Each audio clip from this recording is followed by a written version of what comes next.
Tamar, What's going on YouTube? Washington. This is Marty for here once again. Hey, what's going on YouTube? This is your boy Jamarty 4 here once again, and I am back for another episode of the Washington Post. God knows I have not done one of these in like a year, because it's been so long since I've covered current events and topics going on. But I actually keep up with the blogs. I look at the blogs every day. But a lot of things that happen, I read about it, but I don't necessarily am invested enough to really talk about it and discuss my opinion on it. So there's usually at least 2 to 3 stories that have come out recently that I'm interested to talk about. So that's what I'm going to start doing, picking maybe up to 3 different stories that are happening, or however many, not too many, but just kind of see where we are in the world, in entertainment or what have you. So really quickly, what I want to talk about, and it's relatively old now, but I have just been seeing, and I've tried to avoid it because of my own personal feelings toward this person.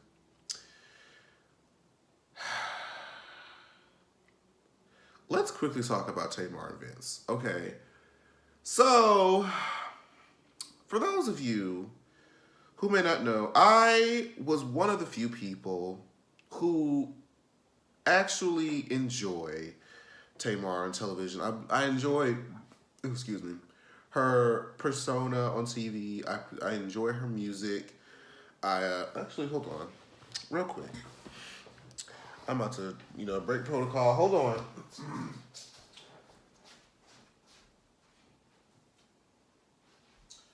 I actually got to meet Tamar not too long ago.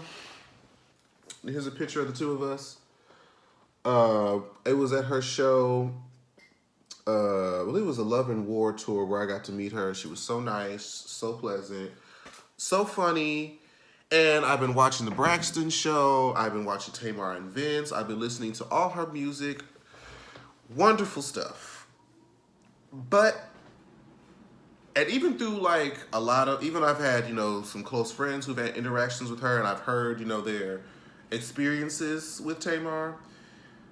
I haven't had those myself, so it's I can't really necessarily claim that.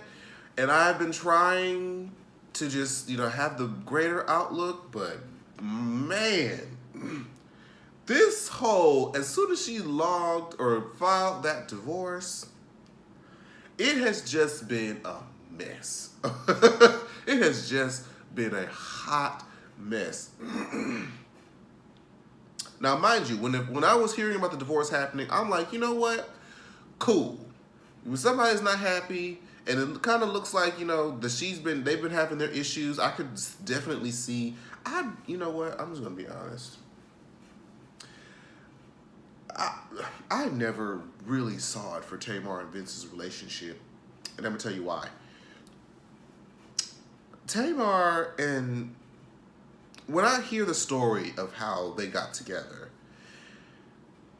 and from what I understood, I could be wrong, somebody correct me if I'm wrong, but I wanted to say that because Vince was Tony's manager at the time, she introduced them, and Tamar was coming off of a previously abusive relationship. And she was looking for somebody to hopefully treat her different than her previous relationship. And she, too, was a still aspiring singer trying to get out there. So here you have Vincent Herbert, who has all these accolades, who has discovered and, made all these different stars. And he apparently is showing her affection. And, of course, she probably sees the potential to have somebody who loves her, but also somebody who can make her career rise. So I'm like, okay, I guess. But say what you will about Tamar's looks, I never just saw her compatible with Vince as far as aesthetics. And even though that may have been the case, I'm also an advocate for, you know what? You love who you love.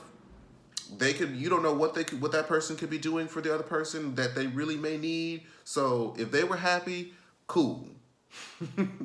But now that okay, yes, you had the divorce. We've heard those stories of how he was like biting her finger. We've heard stories about we've seen him like have some verbal abuse, and now we're hearing that he's been physically abusing her. Like her mom went on this tell all tour about how she and him would get into these fights, and she would like lock herself in the room with Logan so that he wouldn't get hurt. And my question was always, okay, so you want to protect your grandson, but your daughter is literally out there on the front lines getting smacked up. Like, you don't want to protect her, your own baby, but okay. That kind of threw me for a loop, but I'm just like, okay, well, and now, now we figure out, okay, he's abusive, he's mentally abusive. Okay, that's one thing. Then she puts out this Instagram newsletter of how he got another woman pregnant. And I'm just like, oh, Lord Jesus. So now it's this whole Laura Donovan thing from Basketball Wives and Friends of Friends, but it's not her who's pregnant, it's some other person who's pregnant. She's referring to a whore, and we don't know what's going on. And I'm just like, and then after all this firestorm, she's still there with Vince during New Year's. He got arrested on Christmas Day, but they still a family. Everybody trying to ask her like what's going on, and we're like, they're like, God is good. And now she puts out another Instagram post saying, oh no, we're not really together. We were just there for my son this, my son that. I'm like, Tamar, I was totally with you when it came to you and your dealings with the real. I was totally with you with, different situations that you went through on the Braxton show. But, honey, the more that this developed, it just looked so contrived. It looked so just fake, baby. And then, like, because we've been trained throughout Love and Hip Hop, throughout all these other different reality shows, like, we've been able to pick and pry different faults to prove that it's fake. Like, there was that infamous picture that went around about how Yandy from Love and Hip Hop was talking to her husband on a disconnected phone. And yet, when Tamar and Vince, the episode where she was in the car with James and she got that call that Vince is in the hospital, she was like, what? Vince is in the hospital? Oh my God. I was like, okay, when the camera panned to her angle and you look into her phone was on the home screen. There was no call on that phone, babe. Now, I mean, I know that it's possible to where you can be on a call, but if you like press the home button, you can like be on a call and still open different apps. But she answered the phone, said, hello, what? Oh my God, she's in the hospital, and she just like fell over on James' shoulder, like it was so dramatic. And I'm looking and I'm seeing Snapchat and Instagram, the apps on the... Tamar, stop it, girl. I do not want to believe that she is selling out her marriage for ratings. I do not want to believe that she is selling out her marriage to sell her album, because the album is good. It is independent, but I feel like, she didn't really get a lot of buzz around it. I suggest that y'all check out her music. Her music is always good, but it's just her public perception is never quite right. And I'm just going to pray. She done deleted her Instagram, blessed Jesus. Because she's just been seeing all this different stuff. I mean, you can't blame, because it just looks so crazy. It looks so crazy, baby. And I love Tamar so much. But I've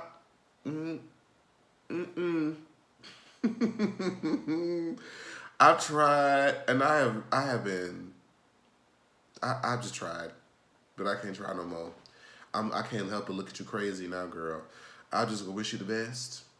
Hope that you are actually done with Vince and that you are moving on with your life, okay?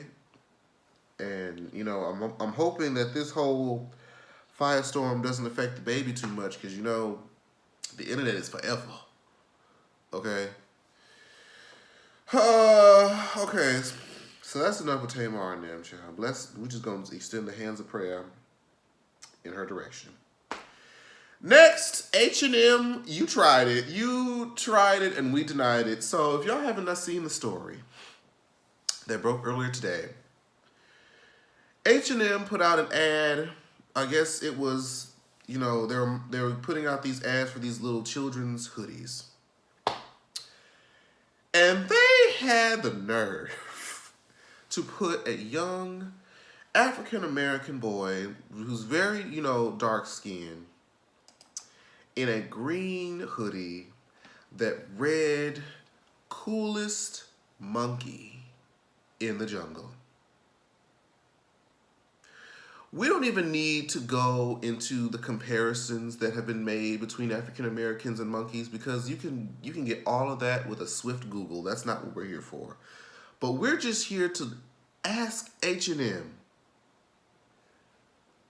what were you thinking? Did you not learn anything from Shea Moisture last year? Y'all remember how Shea Moisture had that transformation of how there was like a girl who was like in his brown, it was an African American woman who was in his brown shirt, and she like lifted her thing up to be like this Caucasian redhead woman and she was like white and like gave the appearance of cleanliness and whatever. And even though they tried to say that it was just they were showing all different kind of races, this, that, and the fourth, it still just looked bad. And even though their intentions, we hope, wasn't to, be racist of any kind, it just looked bad. So you would think that as big of a story that was last year, that H&M would not be so like H&M is one of the biggest clothing brands in the world. So I know that this ad was looked at by multiple different levels of approval. And yet y'all brands like this don't do anything by coincidence. You saw this young African American boy and put him in this coolest monkey in the jungle. You could have given that shirt to any other child. Now, I want to go back to, because I have like their apology pulled up, but I want to pull up what the original ad, because it wasn't just him. He was pictured with another young little boy. Oh, well, I can't find it what he said. His said like something about a lion or a tiger surviving in the jungle or something like that. Something very appropriate. However, when it came to the little, black boy, he's the coolest monkey in the jungle. Now, all they had to do, they could have just really switched the shirts and it would have been viewed no differently, I don't believe. But their apology stated, wait, let me go back to the apology, child. They said that this image has been removed from all H&M channels and we apologize to anyone this may have offended, says the spokeswoman, Anna Erickson. But what about the people that it actually did offend? Okay, y'all should know this. Why H&M, bless it. Mind you, I was never really the biggest fan of H&M anyway because their men's section is non-existent, and a lot of their stuff was kind of overpriced anyway. So if I have just another more reason not to support your outlet, fine with me. The Weeknd has issued a statement saying he is no longer featuring y'all. And now there's high pressure for, Nicki Minaj had like a big H&M deal going on, and they're pressuring her to leave them as well. And which, fair enough, because Nicki, you know what? We're gonna just carry on into Nicki as soon as I get done with this. But Nicki, if you know how your perception is right now, it's not the greatest. Okay. You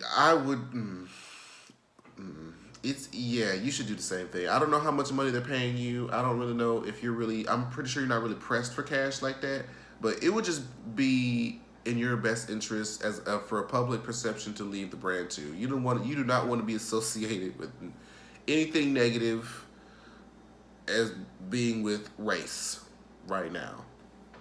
And like I said, I'm about to go ahead and transition on because I haven't spoken about Cardi B since she's come out and the whole her versus Nicki situation. Let me tell y'all this. This is a situation of karma. I just have to, it's pure and simple. In 2009, 10, when Nicki was coming out and she was the hottest thing, hitting on everybody's record, she was the thing on everybody's tongue, and everybody was talking about how she was biting off of Lil' Kim.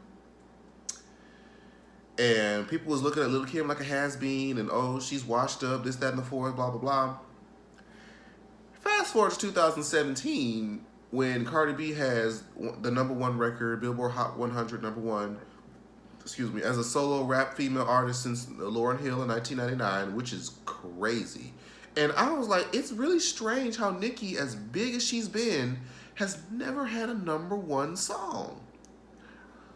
Or at least I don't think she's even been featured. Like, she's been featured on multiple top 10 hits. Like, she has this record of like the most entries in the Billboard Hot 100 with Aretha Franklin or something like that. But none of them hit #1, and that's so crazy. I do remember how she got really close. Like, I think the song that came the closest to hitting #1 with Nicki just by herself as Nicki was Anaconda in 2014. I remember it hit like #2, but it never went to #1. I can't remember who it was that blocked her at the time. I can't remember.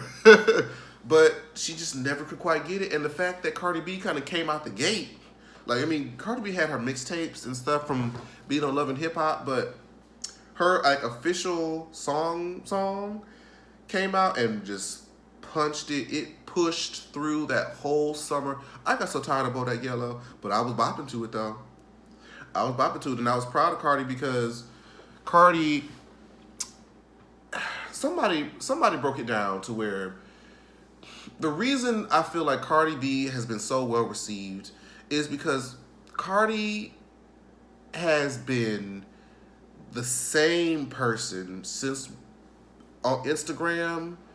She has never lied or felt ashamed about coming from stripping or dancing. She has been the same kooky character on Love and Hip Hop. Like, as much as fake as that show is, she has been the same. She broke out from there. People loved her because of her authentic personality. And now that she's broken into music, aside from the fact that the music is actually good, because y'all know I don't really care much for rap music or trap music like that, for real. It's not really my cup of tea. But something about, because of Cardi's personality and the way that she comes off, it makes it so much more interesting and pleasant to listen to just because you like the person. I'm one of the people who my public perception of the artist affects how I feel about their music. And that's why I haven't been able to really listen to Azealia Banks the same. Like, and I really did enjoy her debut album, Broke with Expensive Taste, but I couldn't get into it any further because of her crazy antics. I could no longer intake the artistry the same way, knowing what I knew about her. And so I feel like the reason why people are so welcoming to Cardi B is because the difference between Cardi and Nicki is Nicki, in just about every song, at least once or twice, she'll talk about how her accolades. She'll talk about how all these bitches are her sons and these plaques, who she's worked with. Like, it's good to be proud of those things, but the air that Nicki used to put it in is that she used to put it in, I'm better than you. Look at these things that I have. You said, I'm about to get on a private jet and go to Prague. Y'all bitches can't even spell Prague. You know, that whole situation. I mean, some people like that. Some people feel empowered by that. But Cardi has, even though she's had all this success, she's just been like so happy. She's been crying. She's been thankful. She's, she's just felt like somebody who we could relate more to. Like, we want to, in her new song, Barty A. Cardi, we want to party with Cardi. We don't really want to party with Nicki. Okay? Because we feel like Nicki is going to look down on us like we peasants. Okay?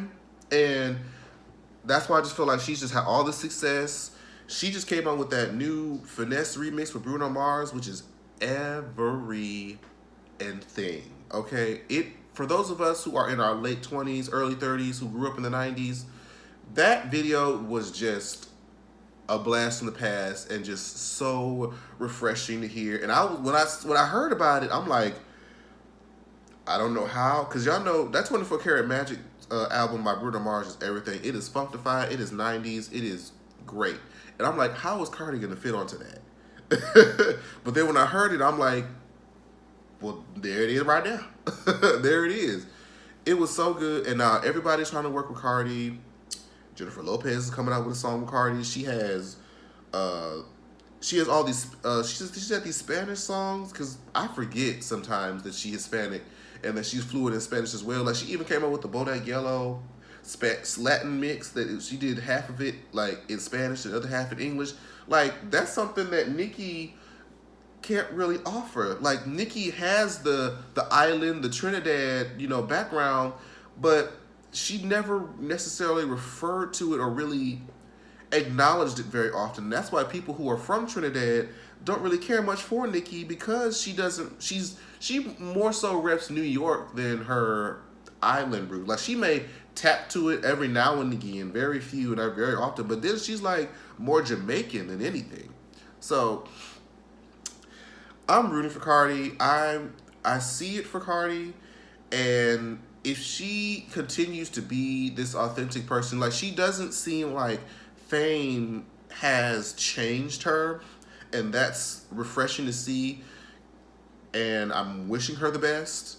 I'm hoping that she continues to do great things. I'm looking forward to her album. Her album is gonna be huge. Okay, when that album comes out, like, I'm pretty sure, like, because of the big success of Bodak Yellow, she probably was kind of like, I don't really know what I'm gonna put out after this. I'm kind of scared, because you don't want to, you want to keep that momentum going, and you just don't know if what else is gonna come out is gonna be a big hit. But she put out that Bartier Cardi featuring 21 Savage, and we all ate it up. So that's why I feel like Nicki has not really seen the kind of support that because she had that whole beef with Remy Ma, and that whole no frauds thing that she put out, it just did not work, and she just had people just felt like she lost that battle. She did,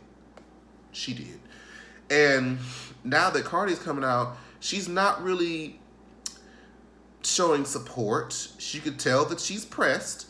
Okay, that is not a word, Jamar. Okay, because when what video was that? Well, I think it was the No Limit that she has with I don't even know. Don't ask me to try to figure out who's on these rap songs, and But she had that video for No Limit, and apparently she was giving like all these facial expressions, in the video, having fun or whatever. And apparently Nicki Minaj came up with facial expressions. And she felt like, she put out this subliminal tweet like, I'm glad y'all peeped. I guess people was telling about how she was being like Nicki Minaj in the video, and she's trying to, I guess, say I saw it too. But yet, when people were saying how you was acting just like Lil' Kim back in the day, oh, she's washed up, I'm this, I'm that. But now that it's coming back on you with Cardi B, now you want to have an issue. Oh, okay, Nicki. Oh, all right. We peep you too. So that's why you ain't about to put out no album, because you scared. Because if you put out your album first, then Cardi B's album gonna come and we're gonna forget all about you, baby. Because you put out like 3 or 4 singles this year. It was, what is it? Something Changed. Something about a river of tears or something. And that No Frauds, we paid every single one of them. And she's had some cute features, with Motorsport and some song that I can't remember. She Gotta Have. That's a Netflix series. Something that she just put out that was kind of cute. She did that Jason Derulo song. She did some other remixes. But they kind of came and went. Like, nothing has really stuck in all of really 2017 that Nicki did that was just like that feature or that song. And it's just like Nicki is just, her public perception is just not the business right now. And here we have Cardi B coming up and giving us everything that Nicki's not. And it's just like, we're gonna see. I'm still a fan of Nicki, but you in danger, girl. I'm just saying. So that's it with Nicki and them. What else do I want to talk about? Really quickly, I'm gonna talk about Justin Timberlake and his new song "Filthy" and the music video. Justin Timberlake's new song is trash. I said what I said. Sue me. Fight me. It is so, and then the video makes it worse. Like, I felt like that song could have been somewhat saved with a halfway decent video of like some like bomb choreography, but yet we see Justin basically playing Steve Jobs and operating this robot, and I'm like, we not here for the robot though. And he put out this behind the scenes thing trying to make it seem like, oh, I mean, yeah, it was him dancing because he, you know, through special effects, that was actually him dancing. But the video showed him behind the curtain doing a little something, something, but the robot's doing all the work on stage.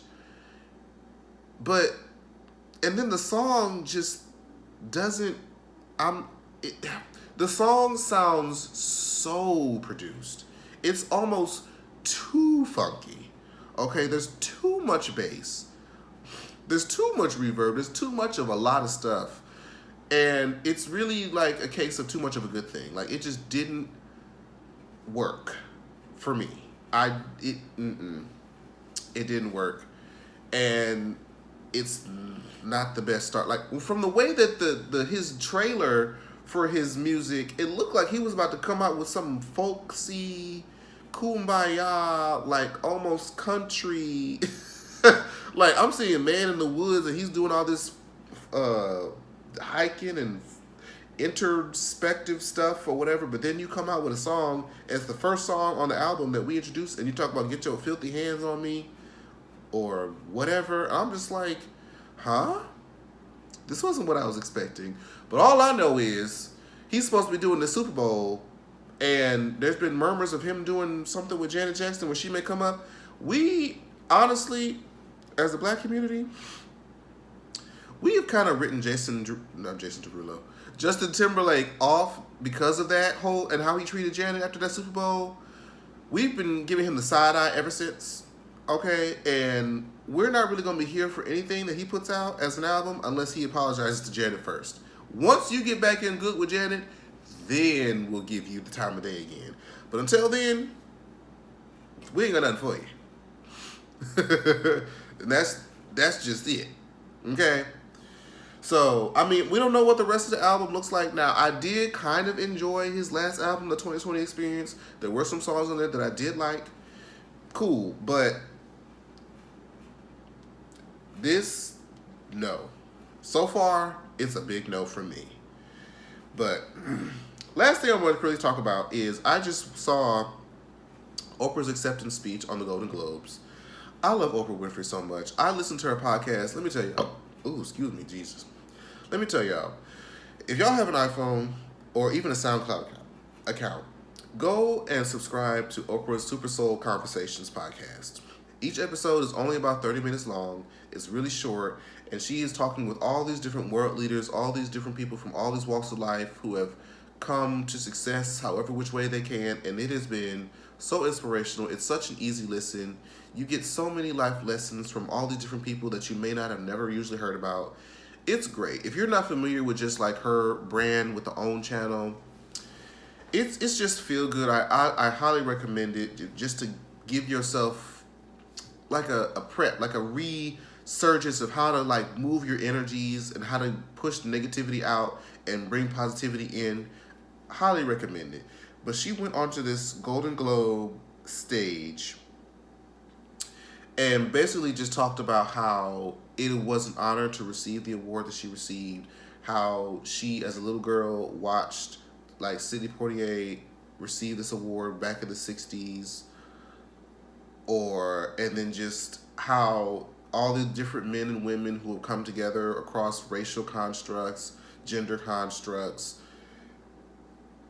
and just come together to do the things that we've done as a people. And I mean, we could go all day. I just go see the speech. It was truly magnificent. But the interesting part about this was, well, one of the things that kind of made this an interesting news story is that there's been speculation, minor murmurs of Oprah potentially running for president in 2020. Now, if y'all have seen stories about how The Simpsons predicted that Donald Trump would be president back then, there's been a picture going around how the Boondocks in 2006 talked about how Oprah was running for president in 2020. Okay, how do we feel about this? Because a part of me is like, absolutely, please, can we put her in tomorrow?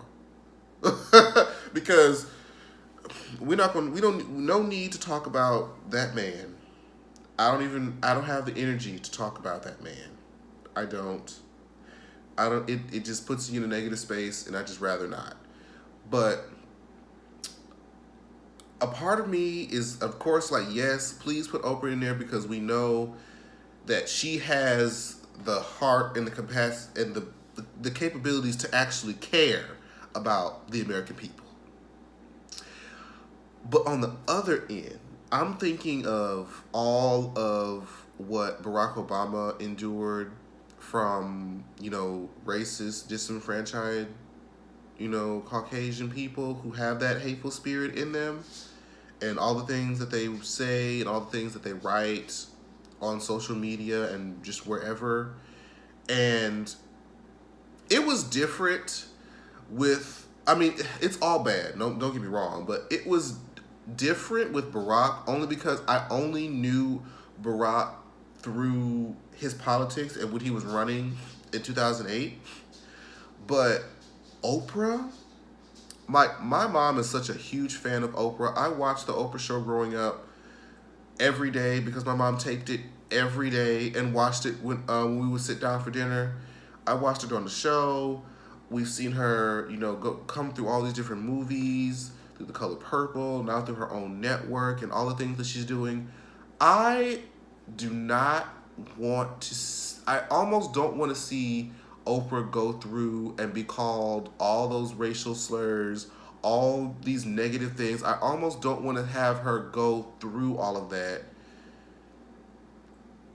as president. Because I know it will be more sensitive. I know it will make me in an even negative space to see all of that. And I don't want her to have to endure it, because we saw how Barack looked in 2008 and by the end of his term in 2016. Like, he was, he had all this hair. Well, he still had the hair, but it was dark. But by the end of it, he was grayed out. I'm sure he was stressed. It would be revolutionary. It would be incredible. But I am nervous. I do not want her to go through those negative, the ugly parts of being a black woman. Could you imagine the envelope of pushing a black woman? It was already a black man, okay? But some people kind of like, Barack was a definite stepping stone, but I guess because of the fact that he was mixed, that he wasn't 100% fully black, that they're like, okay, it was great, it was a fantastic thing, but for Oprah, a black woman, probably one of the most disenfranchised group of people in the world, to be president, that would be incredible. That would be truly incredible. But I don't know. Let me know what y'all think. Let me know what y'all think. But that's the end of this episode. Thank you guys so much for sticking and rocking with me so far. We're going to try to keep this train moving. But we moving on with you guys' support. Thank you again so much. I'll see you guys in the next video. Bye-bye. Like, share, subscribe. Tamar, Washington.